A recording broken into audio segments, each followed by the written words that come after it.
हर महादेव दोस्तों, स्वागत है आप सभी का हमारे यूट्यूब चैनल में। सबसे पहले आपको हैप्पी इंडिपेंडेंस डे, आपको स्वतंत्रता दिवस की हार्दिक शुभकामनाएं।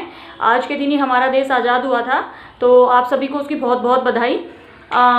चलिए आज हम अपने जिस टॉपिक पे हम बात करेंगे उस टॉपिक के बारे में बात करते हैं। आज का जो हमारा टॉपिक है वो है किस दिन संबंध बनाने से आप गर्भवती हो सकती हैं, यानी कि आपका ओव्यूलेशन कैसे आपको कैलकुलेट करना है। आज के इस टॉपिक में मैं आपको बताऊंगी कि आप कौन से दिन संबंध बनाने से आप गर्भवती हो सकती हैं, कैसे आप अपने ओव्यूलेशन डे को कैसे आपको कैलकुलेट करना है।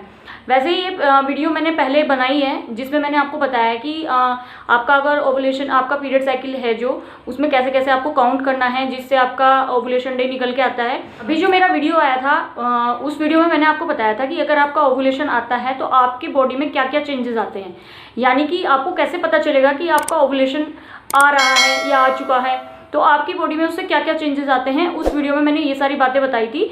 उस वीडियो को जाकर आप मेरे चैनल पे जरूर देखना, उससे आपको बहुत ज़्यादा हेल्प मिलेगी। इस वीडियो में हम बात करेंगे ओव्यूलेशन होने के बाद या ओव्यूलेशन होने से पहले आपको कब संबंध बनाना है जिससे आप गर्भवती हो सकें, जिससे आपका बच्चा हो सके या कंसीव कर सकें आप। तो इस वीडियो में हम यही बात करेंगे। मेरे पास बहुत सारे कमेंट भी आते हैं कि मैम मेरा ओव्यूलेशन कब होगा, मैम मुझे ओव्यूलेशन के कितने दिन बाद संबंध बनाना है, मैम मुझे प्रेगनेंसी के लिए कब कंसीव करना है, मैम मेरा ओव्यूलेशन मैं कैसे काउंट करूं। तो बहुत सारे कमेंट आ रहे थे मेरे पास इस चीज़ को लेके, इसलिए मैं उन सारी जो आपकी प्रॉब्लम्स हैं उन सारी प्रॉब्लम्स को दूर करने के लिए मैं आपको अब जो मेरी वीडियो है इसमें मैं आपको पूरा डीपली बताऊंगी। अब आप एक काम कीजिएगा, अब आप एक डायरी और एक पेन लेके बैठिएगा। जैसे जैसे मैं आपको बताऊँगी वैसे वैसे आपको अपना ओव्यूलेशन डे निकालना है। अपनी डेट, जो भी आपकी साइकिल की डेट होगी उस हिसाब से आप अपना काउंट करिएगा, जैसे जैसे मैं आपको बताऊंगी। अब आपका पीरियड जैसे स्टार्ट हुआ है उसे लिखिए आप डे 1, यानी कि जो आपका जिस दिन आपका पीरियड शुरू हुआ है उसे आप डे 1 लिखिए। और जो नेक्स्ट आपका पीरियड होता है, जो आपको नेक्स्ट डे पीरियड होगा, नेक्स्ट मंथ जो आपको पीरियड होगा वो लिखिए, उस डेट को लिखिए आप। से फॉर एग्जाम्पल जैसे आपका पीरियड 10 अगस्त को आया, ठीक है, आपका पीरियड 10 अगस्त को आया। एक एग्जांपल के तौर पे समझिए आप, आपका पीरियड 10 अगस्त को आया और नेक्स्ट मंथ जो आपका पीरियड है वो 10 सितंबर को आया, ठीक है, 10 सितंबर को आया। तो अब आपको करना क्या है, आपके पीरियड के बीच का जो गैप है उसे काउंट करना शुरू कीजिए।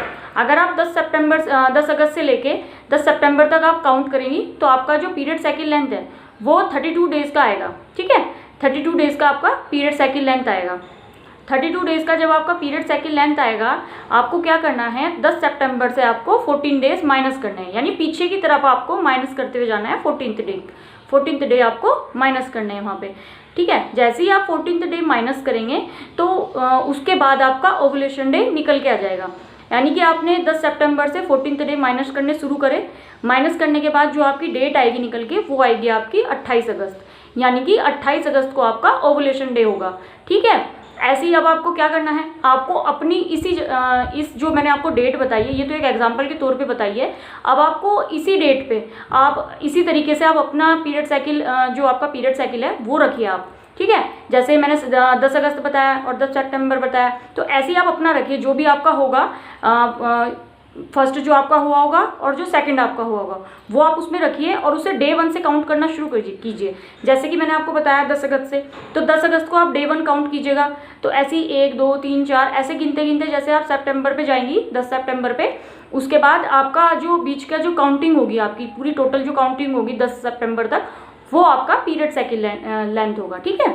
उसके बाद आपको क्या करना है, पीछे की तरफ से आपको 14th डे माइनस करने हैं। 14th डे जब आप माइनस कर देंगे उसके बाद आपका ओव्यूलेशन डे निकल के आएगा उस डेट पर। 14th डे माइनस करने के बाद जो भी आपकी डेट आएगी वो आपका ओव्यूलेशन डे होगा, ठीक है। अब आप समझ गए होंगे, जैसे जैसे मैंने आपको बताया आपको क्या करना है, आपको अपनी डेट रखनी है, फर्स्ट पीरियड की डेट रखनी है और सेकंड पीरियड की डेट रखनी है। ये आपको खुद से रखना है, जैसे जैसे मैंने आपको बताया वैसे वैसे आप करके देखिए। आपने अगर डायरी और पेन ले रखा होगा तो आप अपनी करके देखिए, ठीक है। वीडियो को थोड़ा सा पॉज कर दीजिए और अपनी काउंट करके देखिए, आपको डेफिनेटली आपका ओव्यूलेशन डे निकल के आ जाएगा, ठीक है। जैसे किसी किसी महिलाओं का पीरियड साइकिल लेंथ जो होता है, किसी किसी का 20 डेज़ का होता है, किसी किसी का 28 डेज़ का होता है, किसी का 30, किसी का 32, किसी का 40, 45 डेज़ का भी होता है। आपका जितने दिन का भी साइकिल हो, आपको क्या करना है, सिंपली जो मैंने आपको बताया, आपको पीछे से अपनी सेकंड डेट के जो आपकी सेकंड डेट है पीरियड्स की, उसके पीछे से आपको 14th डे माइनस करते हुए जाना है। ठीक है, पीछे से माइनस करते हुए जाना है आपको। जैसे ही आप 14th डे माइनस कर देंगे तो आपका उस डेट पर ओवुलेशन डे निकल के आ जाएगा। ठीक है, आपको ऐसे करना है, आप ऐसे ही आपको अपना ओवुलेशन डे कैलकुलेट करना है। ठीक है, ये बात आपको समझ में आई होगी जो मैंने आपको बताया। अब आपको क्या करना है, आपका ओवुलेशन डे निकल के आ गया है। अब आपको करना क्या है, मतलब ओवुलेशन डे के 4 दिन पहले और उसके 2 दिन बाद तक आपको सेक्सुअली इंटरकोर्स करना है। यानी कि जैसे मैंने आपको बताया था एग्जांपल के तौर पे कि आपका 20 अगस्त को ओवुलेशन डे आया, तो 20 अगस्त से आपको 4 दिन पहले इंटरकोर्स करना है और उसके बाद उसके 2 दिन बाद तक आपको इंटरकोर्स करना है। वो इसलिए करना है आपको क्योंकि जो स्पर्म है, स्पर्म 4 दिन तक जिंदा रहते हैं, मतलब महिला की वेजाइन, मतलब उसमें यूट्रस में 4 दिन तक जिंदा रहते हैं वो। और अंडा, जो आपका अंडा निकल के आता है, अंडा जो होता है महिला का ओवुलेशन डे पे जो अंडा निकलता है वो केवल 1 दिन के लिए जिंदा रहता है। यानी कि अगर आपका 28 तारीख को ओवुलेशन डे आया, 28 तारीख को आपका अंडा आया है, तो आपका जो अंडा है वो केवल 1 दिन जिंदा रहेगा। यानी 21 मतलब जो 29 तारीख है उस दिन वो खाली जिंदा रहेगा। 29 तारीख के बाद वो डेड हो जाएगा, यानी कि वो खत्म हो जाएगा।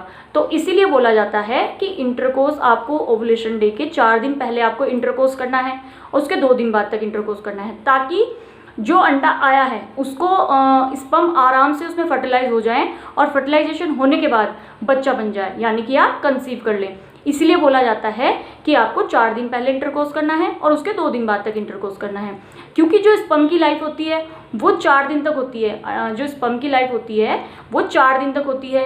वो 4 दिन तक जिंदा रह सकते हैं महिला की उसमें यूट्रस में, वो 4 दिन तक जिंदा रह सकते हैं। और अगर आप उन दिनों में आप इंटरकोर्स करेंगी, ओवुलेशन डे के लगातार आप 4-5 दिन तक इंटरकोर्स करेंगी, तो उस समय स्पर्म को अंडे में जाके फर्टिलाइज होने का चांस ज़्यादा रहता है। यानी कि आपकी प्रेगनेंसी का चांस बहुत ज़्यादा रहता है, आपके प्रेग्नेंट होने का चांस बहुत ज़्यादा रहता है। तो जैसे जैसे मैंने आपको बताया, आपको समझ में आया होगा आपको क्या करना है। आपको प्रॉपर तरीके से मैंने सब कुछ बताया आपको कैसे कैसे करना है।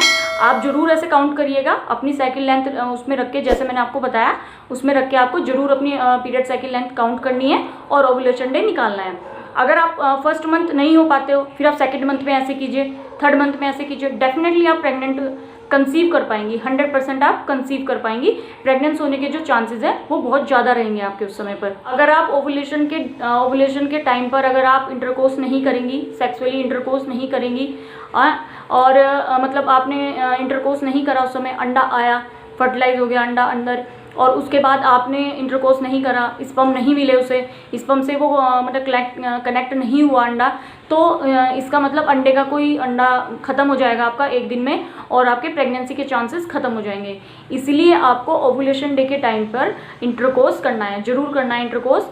आपको ये बात मेरी समझ में आ गई होगी, इस वीडियो के जरिए से आपको समझ में आया होगा कि आपको कैसे कैसे काउंट करना है और कब आपको इंटरकोर्स करना है और कितने दिन तक करना है।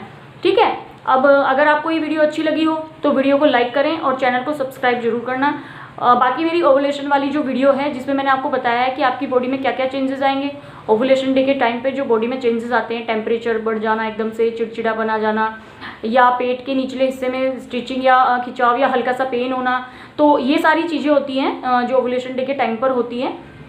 और अगर आपको ये सब नहीं हो रहा है तो इसका मतलब आपको ओवुलेशन नहीं हो रहा है, आपका अंडा रिलीज नहीं हो रहा है अंदर से, तो फिर इसमें मैं भी कुछ नहीं कह सकती आपको।